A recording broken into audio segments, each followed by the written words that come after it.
হঠাৎ করে এই মা ভাল্লুক ভয়ে সামনের দিকে তাকিয়ে থাকে, কারণ তার দিকে একটি পুরুষ ভাল্লুক এগিয়ে আসছিল।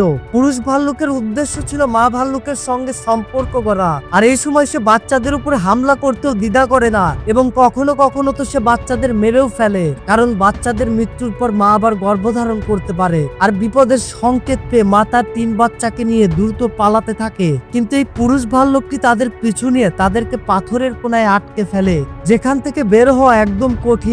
মা তার সর্বোচ্চ শক্তি দিয়ে তাকে প্রতিহত করে, কিন্তু সে হাতে বড় একটা আঘাত পায়। পরের দিন আহত মা ভাল্লুক খাবারের খোঁজে সমুদ্রের কিনারায় পৌঁছায়। সেখানে একটি অনেক বড় তিমির লাশ পড়েছিল, কিন্তু সমস্যাটা ছিল অন্য জায়গায়। সেখানে অনেক ক্ষুধার্ত পুরুষ ভাল্লুকও উপস্থিত ছিল। সবচেয়ে শক্তিশালী ভাল্লুক বস পুরো পরিস্থিতি নিয়ন্ত্রণ করছিল, আর মা তার বাচ্চাদের নিয়ে লুকিয়ে অপেক্ষা করতে থাকে। ঠিক তখনই পুরুষ ভাল্লুকটি এসে পড়ে এবং বসের সঙ্গে ভয়ঙ্কর লড়াইয়ের পর সে জিতে যায়। পরিস্থিতি আরো ভয়ঙ্কর হয়ে ওঠে এবং মা ভাল্লুক সিদ্ধান্ত নেয় সে খাবার রেখে বাচ্চাদের বাঁচাবে, তাই সে চলে যায়। সে ঘুরে ঘুরে সমুদ্র থেকে খাবার খুঁজে বাচ্চাদের খাওয়ায় এবং দুধ পান করান। একটু শান্তি পেতেই তার নাকে আবার বিপদের সংকেত পেতে শুরু করে, কারণ সেই পুরুষ ভাল্লুকটি আবার তাদের পিছু করছিল। মা আবার বাচ্চাদের নিয়ে জীবন বাঁচানোর জন্য দৌড়ানো শুরু করে।